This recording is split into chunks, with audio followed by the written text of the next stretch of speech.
Happy New Year, fellow bandits and or bookworms. My name is DEIDRE and welcome back to our first video of 2024. I thought for the first one this year, we would do a combined video of listing out my goals for 2024 for reading, what some plans are that I have for the channel, and do a quick flip through of what I have set up in my reading journal so far this year. Oh, and also we're going to do a January TBR because why not? We're already here. So the first thing that I want to go over are my reading goals for 2024. I have some that I'm going to go over again in my reading journal flip through, so I apologize in advance for that. But the Doug's just causing chaos in the background.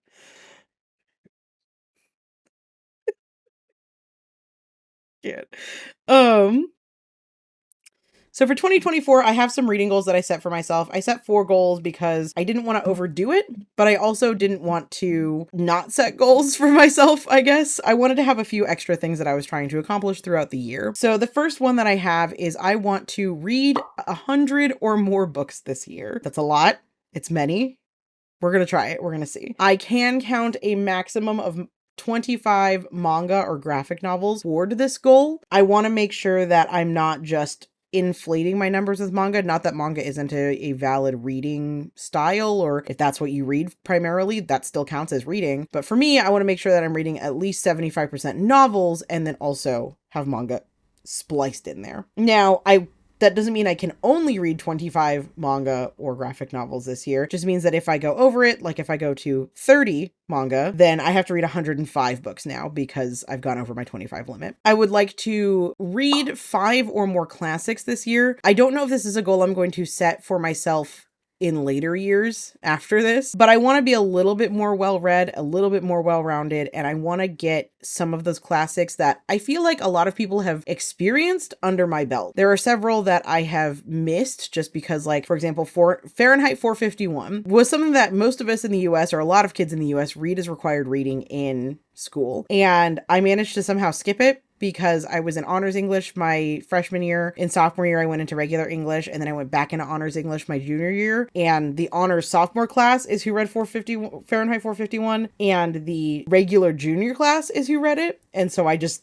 kind of skipped it. Then I have a Bookopoly board, which you will see here in a little bit. I want to do at least two Bookopoly prompts every month of the year. So I want to make sure that I'm kind of randomizing my TBR a little bit such that I can hopefully expand my boundaries beyond what I want it to be. And then the last goal I have for myself, and this is just to get myself more familiar with popular books from 2023, is that I want to read 10 or more 2023 Goodreads Choice Awards nominees. So they don't have to have won, they just have to have been nominated. And this doesn't mean that they made it to the final round either. So there's a lot of books that are on that list. The next thing I wanted to talk about are the 2024 reading goals that I had thought about, but that didn't make the cut, and why I'm not using them as a reading goal for myself. So I have like 4 that I set, and most of them, it boils down to I didn't want to limit myself to what I had to read too much. So my goals that I decided not to put into my reading journal that I'm still going to be tracking probably, are having a certain percentage that I read that are from the library, having a certain percentage of non-fantasy books, participating in a certain number of book clubs, or only purchasing a certain amount of books for the year. One of the things that I figured I don't want to do is, while I do want to expand my horizons and read outside of my comfort zone more, it is more important to me to hit my 100 book goal this year than it is to get outside of the realm of fantasy. So I decided not to add fantasy or non-fantasy books to my list this year. That being said, next year, or maybe partway through the year, I could add that as a goal for myself if I'm feeling good, or if I want to like lower my books total down or something like that and really just focus on getting my genres a little bit more varied. Now let's go into what my video plans are for 2024. I'm not going to make this a big deal because I have a bunch of different projects that I'm a part of right now, and I don't know how often I'll be able to get to doing a YouTube video. However, I do want to try to upload fairly regularly. We're going to see how that goes. There are some things that can help me with that that'll be easy for me to do, it like doing reading wrap-ups, for example, every month, and just talking about all the books I read in one video, as opposed to reading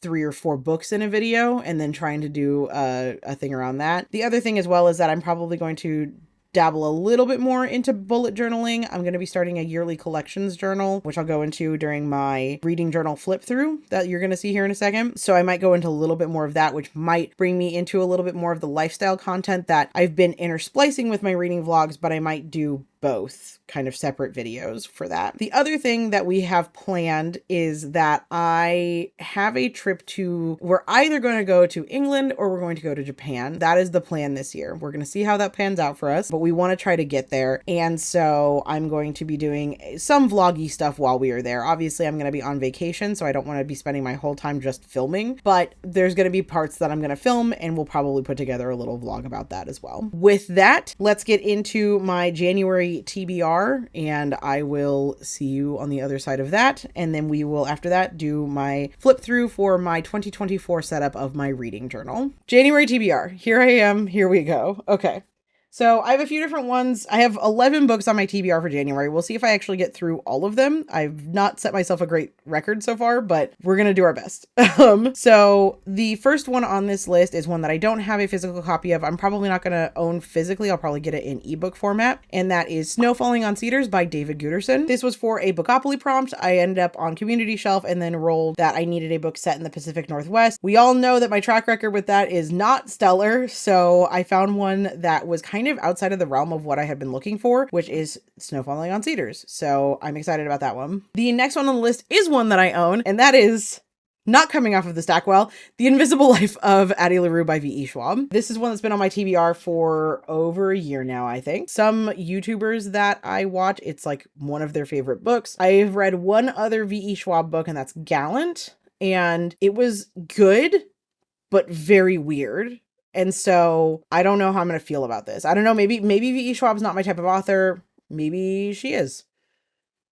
Who knows? Next up on the list is I want to start off the Throne of Glass series. I was debating between doing Throne of Glass or Assassin's Blade first. I've landed on Assassin's Blade first. This is by the illustrious and ever beautiful Sarah J. Maas. I have Assassin's Blade and Throne of Glass, and I have decided that I want to go with this because everybody who has read Assassin's Blade first has said it's the way to go. So I'm just going to trust them. So I loved ACOTAR. I've not read the last ACOTAR book, but I've read all the way through 3.5. Hopefully this is good. Next up on the list is one that kind of took the world by storm a little bit a while ago, and I got it as an add-on to one of my Book of the Month boxes, and that is Lessons in Chemistry by Bonnie Garmus. I know that this is about a woman who is a chemist, and she wants to be a chemist, but it's during the 50s or 60s, and so she can't really do that because, you know, she's a woman and they think that women can't do things. So, you know, so she starts a cooking show and starts teaching chemistry through her cooking show.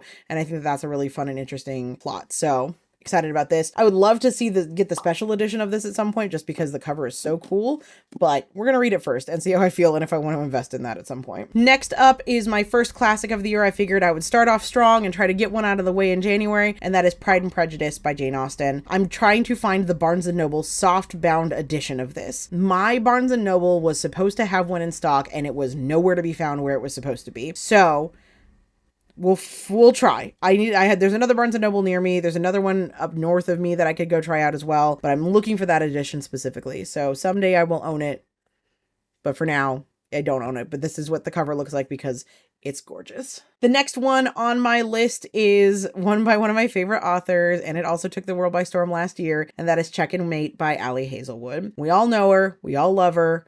I'm looking forward to Bride. It's one of my most anticipated releases this year. I still have not yet read Love on the Brain, so maybe I'll add that as part of my backlog this year that I need to get through, but I'm so excited to read this one. The next up on the list is another one by one of my other favorite authors, and that is Hellbent by Leigh Bardugo. I've actually already read this one. I just finished it today, but it was on my TBR, and therefore I will put it there. I have the Barnes & Noble edition of it, which I didn't realize has a bunch of like annotated stuff in the back of it, so that's pretty cool. This was awesome. I really enjoyed it. I gave it 4 stars. I do think it suffered from middle book syndrome a little bit, but we'll go into that during my January wrap up. The next two on the list I don't actually own, so I'll probably get them in ebook format, but this one I do want to purchase at some point because I love the covers and I think they would look really good on my shelves. And that is either Mile High or The Right Move. I'll probably start with Mile High, even though that one seems to have lost some of the people who really liked The Right Move. But Mile High is the first one, and I know they're romances, so it's fine. But these are both by Liz Tomford. I'm looking forward to reading them. I want to form my own opinions on Mile High because it seems like a lot of people really don't like the male main character for valid reasons. But all of the reasons that they list are like my red flags that for some reason are green flags in books. So I think your girl needs therapy. Then the next one on the list is for the Citadel book club over with Mel Reeds, and that is What You Are Looking For is in the Library, and I forgot to look up the author name. Hold on. And that one is What You Are Looking For is in the Library by Michiko Aoyama. I don't know much about it other than it's part of that book club, and so I will therefore read it. And then I have two more on this list. The first one is, or the second to last one on this list is the case study of Vanitas? I don't know. Vanitas. The Case Study of Vanitas by Jun Mochizuki. This is one that was recommended to me by Kira, who reads a ton of manga. You remember them from our Spooky Cabin vlog video. They were in that. But this just very much has my aesthetic, and they were like, it's vampires, but different than what you've normally read. And so I was like, that sounds interesting. And so I picked it up. Picked up volume 1 at least. We're gonna see. I really like the cover of it. It's just super cool and fun. And then the last book on my TBR this month is, surprising no one, also by Leigh Bardugo, because she is one of my favorite authors, but that is Siege and Storm. And it's the second one in the Grishaverse. I've read Shadow and Bone. I've read 4 books by her now. I've read Shadow and Bone, Six of Crows, Crooked Kingdom, and Ninth House, and Hellbent. So I've read 5 actually by her now. So I need to finish the Grishaverse. So I started with the Six of Crows duology, and it was so good. And then I went to Shadow and Bone, and it is weaker, and I just need to finish it so that I can go do a reread of Six of Crows. But I want to do them in order, and I also want to finish them so that I can watch the Netflix show because I've heard that it's really good. I watched the first episode and it was awesome. You finding it? Are you doing it? Yeah. Now let's go into a flip through of my reading journal for the year that I have set up so far. So this is the journal that I have elected to use for 2024. I got it in an Illumicrate box. I don't know who makes it. I did not save my Illumicrate spoiler card from that month, so I don't know who made this, but I'll put it up on the screen if I can find it. It says, for finding dreams that don't exist yet. I thought that was a really appropriate thing. It's got some books on there, and I wanted to try a square journal. I tried a bullet journaling in the past and have not been successful with it, but I'm hoping that if I have a specific style of thing that I am journaling for, I'll actually be able to use it. I've also been following Jashi Koren a lot, and I'll link her down below, and she's given a lot of really good tips for those who might be interested in bullet journaling about how best to bullet journal for yourself. And one of the things that I really like about her is she has a whole bunch of different styles of journals, and one of the things that she's going to try is a yearly collections journal. She has a yearly collections journal where she keeps a bunch of yearly things that she's tracking as opposed to daily or weekly bullet journaling, which I think will work better for me. But this is specifically my reading journal, so we'll get into it here. It's a pretty high quality journal, it seems like. Again, I'll put it on the screen if I can find who makes it. So the very first thing to note is we do have a ribbon bookmark, so that's cool. We've got that going for us. Put that out of the way. The first thing I did was count how many pages were in the book, because it didn't really say, or by the time I decided to use it, I had gotten rid of my spoiler card, so there's that. But I said I had 159 pages. I'm sure I miscounted. I'm sure there's 160 in here. And then I had kind of done some page math for where I wanted certain things to fall within the journal. But I think that page math ended up kind of being moot, and I'm going to do my own thing anyway, a different thing. And then I did count out, I have 35 squares per section. So 35 squares across, 35 squares down, because it's a square journal. The next thing I have is my cover page. I decided to use this for my cover page because I wanted to use a bunch of stickers, and I didn't want to do a whole spread. So instead of gluing my page to this page like a lot of people do, where these now are just one page together like this, I just elected to make my cover page a half page. And I made this craft paper myself, basically by just taking some construction paper. I stamped my name onto it, and then I did some stamps around it, and then I made it my reading journal, and then I made it so it kind of tore away so you can see all the stickers underneath. So that's that.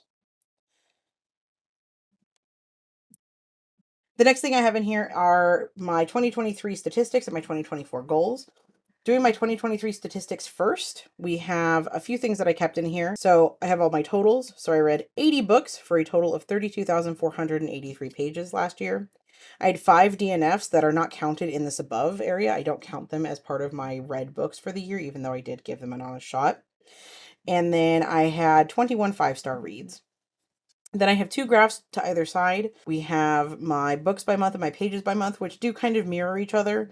But you can see, for example, that in June, I only read 1 less book than September, but I read far more pages in September than I did in June. So a lot of my June books were shorter. Then I have my genre breakdown. So I read a lot of romance and fantasy, romantasy, thriller, and then sci-fi, fiction, and nonfiction. I do a rating breakdown here. So I had a really good reading year where most of my reads were 4 or 5 stars. I think that's largely because this year I used as a catch-up year. So I didn't want to read a lot of things that I was like taking risks on. It was things that people really highly rated that I had not yet read from the previous however many years. So I was taking a lot of time to read really good books. And then how many I got from the library versus owned. You can see I still need to erase some of my markings in here, but you can see I pencil in all of this stuff and then I do it by hand. And I wanted it to have kind of a hand done look, which is why my circles are a little rough and everything, because I didn't want it to be super exact because I'm doing kind of an academia. The other thing I need to do in my journal still is print out and paste in the covers from these. So my first read book was Cursor's Fury. My last read book was Winter in New York. Then my favorite read was A Court of Mist and Fury, because this year was my first year reading the ACOTAR series, so you know how it goes. My least favorite was The Last Word. We all know that I had a different least favorite, but that I am not gracing. It's present. I don't want it in my journal. I want to forget about it. I'm going to unhaul it as soon as possible. My longest read was Crush, and my shortest read was Genderqueer, which is a book I highly recommend everybody read if they have a chance to. It's a great exploration of gender and gender identity. The next thing I have on here is my 2024 goals. So I put my header down here as opposed to up here for the 2023 statistics. My 2024 goals, I used craft paper and dictionary paper in order to make this happen. So I have an old dictionary that I'm literally tearing pages out of. That makes sense. And I try to make the words make sense. So like goal, for example, is the word I used on this page. I have 4 goals for myself because I don't want to overdo it with goals because I tend to get overwhelmed really easily with things. So I don't want to overdo it for myself. For some people, 4 goals may be too many. For some people, 1 goal may be too many. Set whatever makes sense for yourself, because whatever you do, that's going to be for you. Nobody else needs to be really holding you accountable to this unless you want that to be the case, right?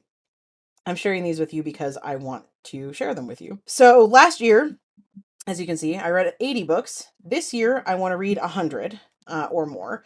And I put up here that I can only read a maximum of 25 manga or graphic novels that will count toward this goal. I can read more than that, but only 25 will count. So if I read 30 of these, I now have to read 105 books because I've gone 5 over this.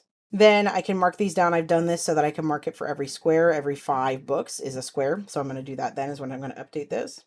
Then my next one is repurchase. I want to own them and read 5+ classics. So I have my 5 here that I can fill out every time I read a classic. And I'll show you the books that I'm going to probably go for. There's a Barnes & Noble edition, like there's a Softbound Classics edition that's really pretty. I'll put it on the screen here so you can see what some of them look like. I've been trying to find one specific one right now, but I need to just go and buy a couple of others. Then my third one is I have a Bookopoly board later on, so I'll show you that there, but it's to do at least 2 Bookopoly prompts per month. So I have my little check boxes here that I'm going to divide in half and then fill in each half once I have completed reading the book for the Bookopoly prompt. Just selecting them isn't enough. I have to read them. And then my fourth one is to read 10+ 2023 GRCA nominees. So Goodreads Choice Awards nominees, I have a bar for 10 of them that I can fill out every time. This is probably my least favorite spread that I did for this book. I was one of the first ones I did because I figured it would be easiest, which it was because I basically took this out of Monica from Bibliophile by Night. She does a spread like this in her 2022 that Joshi Korn reads on her channel. I'll link to that video down below. So this is that spread. I did this spread before I decided on what I wanted my theme for my book to be. And it's obvious because I made all of these into this kind of typewritery dark academia font.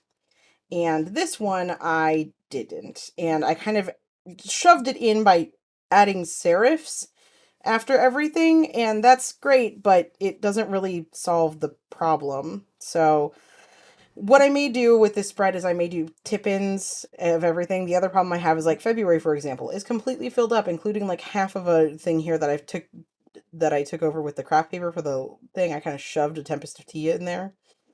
This is something that I might redo and just put in tip-ins for all of the months, and so that I can take as much room as I want. I also probably wouldn't have just randomly put the stickers around. I might have actually decorated this after it was done being filled in instead of doing it now, because like July is my birth month, and so I'm likely to buy more books here, but I don't have as much space to put it in because I put this sticker here. So I wish I would have done this differently. So that's something else that I'm learning, is that before you do a spread, even if it seems easy, decide on your theme beforehand and then do the spread. Or if you want to just get a concept out, have an R&D journal like what Jess at Joshy Corn has. Is she's got a journal where she just does a whole bunch of spreads that she wants to try out before she puts it in her actual journals. This is a page that I'm really proud of, though. This is like the flip side of the other one.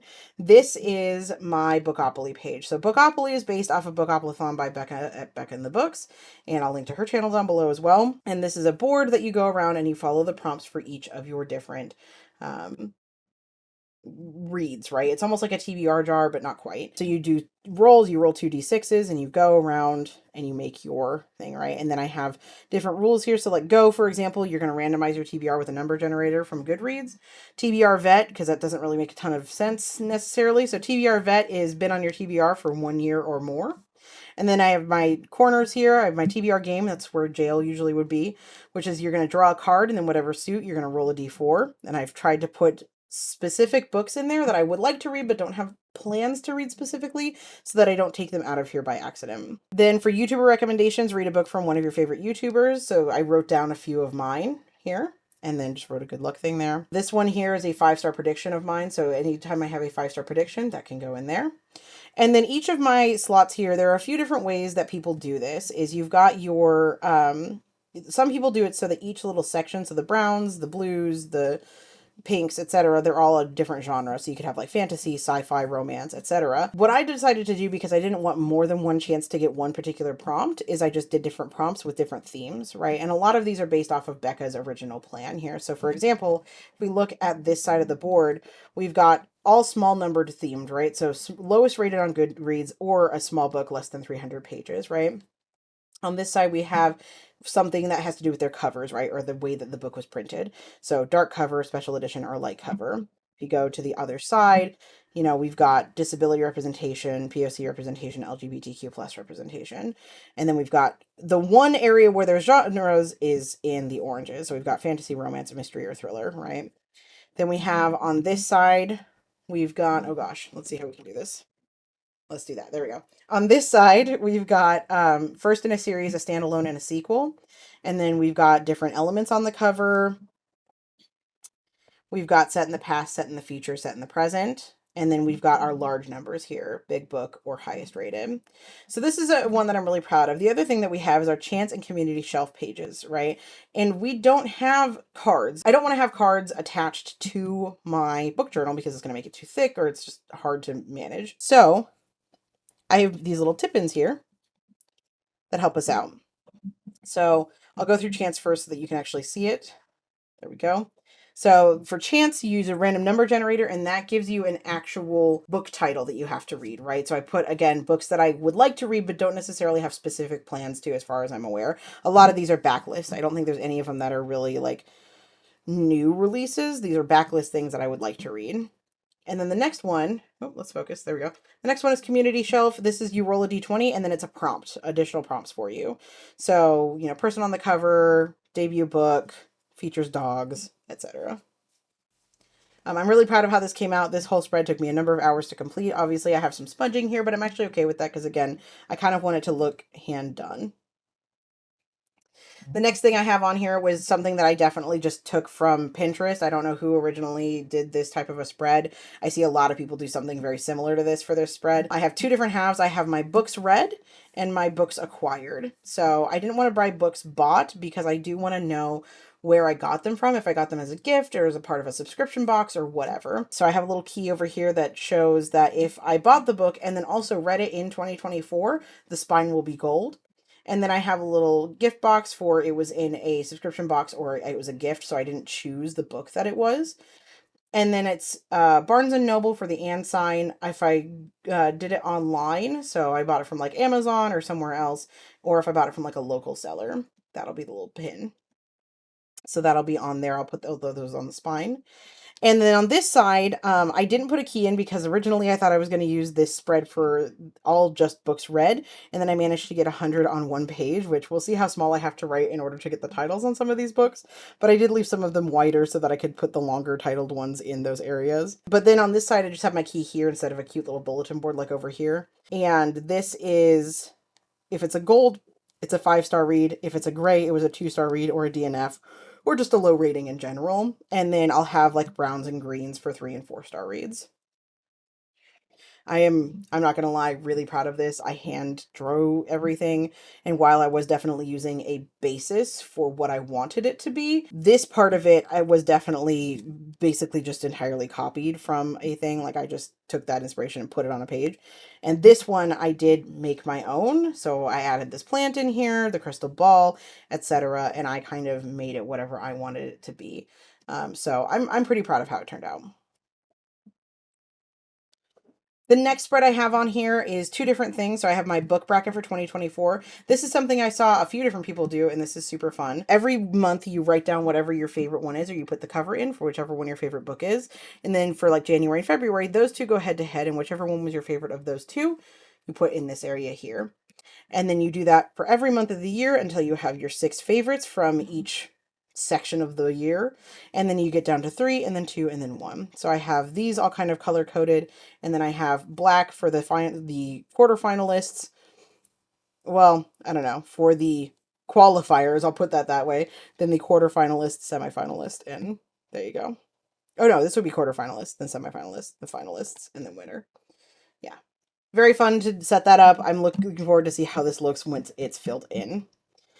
This one is something that a lot of people do on BookTube. That's the CAWPILE system. It comes from G over at Book Roast. And I just wanted a spread that just showed me what my rating system was like. I'm not a huge fan of the way that I wrote this in. I think I would do it differently and just stick with my like capitals instead of trying to like do this like fancy whatever the hell rating system that I did here. But it shows you that you do characters, atmosphere, writing style, plot, intrigue, logic, relationships, and entertainment. And you rate all of those things on a scale of 1 to 10, and then you take the average of those things, and that's what gives you your star rating, which is down here. So this is kind of fun. I use this really fun little washi tape here. I think that's the first time that we've seen a washi tape appearance in my book so far. I think that's true. Yeah. That's the first time we've seen some washi tape in here. I don't have many washi tapes. I don't use them very frequently because I like to just doodle and use stickers. But I found this little sticker that was like me. It looked like me on a pile of books, so I put it in there. So I just wanted a way to do that. And again, I try to use things that make sense with the page that I'm doing when I use these dictionary pages. So I use the word for rate on this one. Next up, we have the start of my monthly areas. So this is my January spread, and there's a few things that I'm going to do different going forward. Like I'm going to not fill in these all the way. I might have like a tip in for the things I wanted to read and then have this be like the books I actually read. So for example, in January, I had this like cool craft paper that I put in because I wanted it to be like blue themed. Each of my months has a color in my head. And so I wanted it to be the color that I see this is. So January, a lot of the time is gold for me actually, but I wanted it to be wintry. So I did blue. I put this quote in here by Stephen King. And then what I'm going to do as well, and actually I'll fill it in here while I'm sitting here with you guys. I'm going to fill in when I start reading certain books. So for example, number 7, Hellbent, was my first book that I read of the year. I technically started reading it on the 2nd. I think I got like 10 pages in that day. And then I finished it this morning when I got my tires redone. So take this.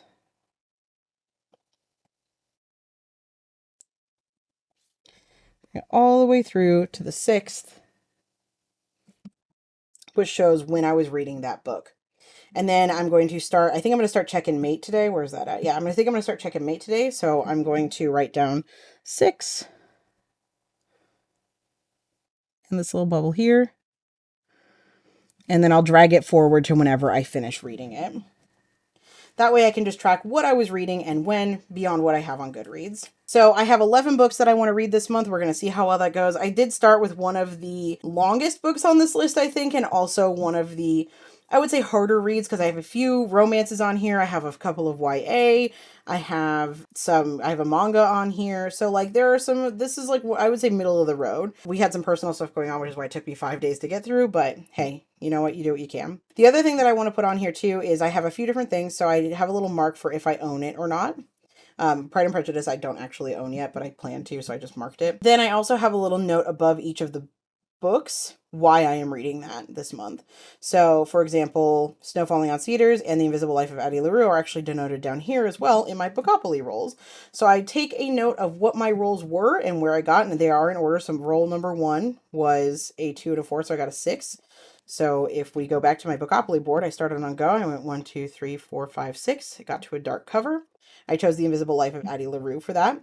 Then I rolled an 11. So 1, 2, 3, 4, 5, 6, 7, 8, 9, 10, 11. Got me to Community Shelf, which I then went to Community Shelf, rolled my D20, and got the Set in the Pacific Northwest prompt.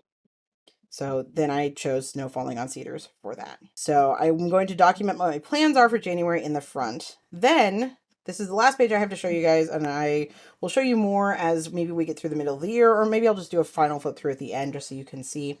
We have my review pages, and I haven't yet printed out the cover, but I did just fill in today my Hellbent review. So Hellbent, I'm not gonna like put it like let you see all the way, but you can see I enjoyed it. But you have your dates read, your CAWPILE, what the average was, then you put your star rating underneath it. This is gonna have the cover in it eventually. Then you have your title, series, author, what format you read it in. I'm writing down physical or ebook or audio, and then also whether or not I owned it or got it from the library. And then, or maybe borrowed from a friend. That's also a possibility too. And then how many pages it was, and then what my review was. And my review is probably going to be shorter in this than it would be like if I were to put it on Goodreads or something like that. But I want to have something written down. And I think that having the different colors is a really nice way to do that. So then I'm going to do that for each of my books. Obviously, I haven't filled in a page beyond this. But yes. The only other thing that I have to show you guys is the back of my book so far is I have a pen test on here. So of course I do, because you got to test your pens on your different journals. And then I actually did keep myself a little note of what all the different things were. So I started to take notes for my 2023 stats in here, and then I actually moved into a different journal, and you can kind of see that I like screwed up the genre breakdown. So I just kind of got rid of that. Then the other thing that I did was I wrote down all the classics that would count for reading a classic. So I have a bunch on this list. I only have to read 5. I'm not usually a classics person, so we're going to see how I do. And then the next thing is that I have my 2023 GRCA nominees that I have not yet read that I want to read, right? So I did not read. If you don't see it on this list, that doesn't necessarily mean I read it. It could, but it also means that maybe I just have no interest in reading it. And so I'm trying to do my thing, right? So I have all of the different things, and then I have a little key here. So if it has an asterisk next to it, it means that it won for that year. If it has a little 2 next to it, it means that it's a sequel. And if it has a little check next to it, it means that I own it. So like for the example of Hellbent, for example, it is a sequel and I do own it. So I read that in January because it fit. And then I also decided to do Check and Mate in January. Even though I only need to do 1 a month, there's a likelihood I'll end up doing more than that, especially if I want to read 100+ books this year. I'm going to need to read probably a few of these per month. So this is my flip through so far. Overall, I'm really proud of how my reading journal has been coming out so far. I think I have a good chance of using it consistently this year. So far, we're 9 days into the month as of recording this voiceover, and I am using it still. So we're doing good so far. Hopefully this continues, but overall, I think it turned out really well, and I'm excited about it. I'm hopeful that I'll be able to keep up with this. I know that this is something that I have wanted to keep up with for a while. I've tried bullet journaling a lot in the past, and I think some of it came down to the fact that like my tools were never great. So for example, I did start out bullet journaling in 2023 as like a weekly bullet journal, the same kind of way that a lot of people do. Problem that I have is like, there's my January cover page, right? But you can see that like some of the stuff that I had tried out bled through a lot on this page because this paper is super thin. So there you can see like my January cover page bled through a lot. I put a bunch of goals up. I thought they were great. It was great. Again, it bled through. And so I was trying to only do on one half of the page, and it just didn't work. And so I finally just decided, heck it. I'll just do it both on, whatever page, and it's fine. It was fine. I did well at the beginning part of January, but then I would basically like, I've never been consistent about journaling. And so I would do these spreads that look so cool and then just sit on them and not do anything. And so by the time mid-February hit, I had stopped doing spreads. Last time I did a spread consistently was February 18th. And then I had started to sketch one out. And then I was like, hey, February's over. I'm just going to go into March. Sketched that out. Didn't do anything with it. And then now I've just been using this as like an R&D journal for other things. So like I've been setting up my very first bits for my 24s, practicing Dutch doors, which I am bad at so far. I need to be more consistent about my tabs, practicing my Dutch doors for my 101 things, that kind of a thing, because I have a Dutch door for this. So I'll go into this more in a different vlog, but I'm hopeful that I'll be able to keep up with at least the reading journal. We're going to see about the yearly collections. In any case, thank you so much for watching. I really appreciate your time. I will see you at the very minimum at the end of the month for my January reading wrap up if I don't have anything else to say between now and then. If I'm feeling like really talking about a book, I might put out an impromptu little vlog about it or a little review. If you would like some more consistent content from me, and I say that with the expectation that it'll be more consistent, but who knows, because it hasn't been in the past, you can find me on Instagram. That's down below. You can also find me on Goodreads, and that is more consistent, but I tend to not review my books there. I rate them, but I don't review them in case I want to talk about them in a video. But if I don't think I'm really going to go in detail about it, I'll put my review out there as well. Anyway, thank you so much for watching, everybody. I really appreciate it. I will see you in the next video, and I hope you are practicing safe text. Bye.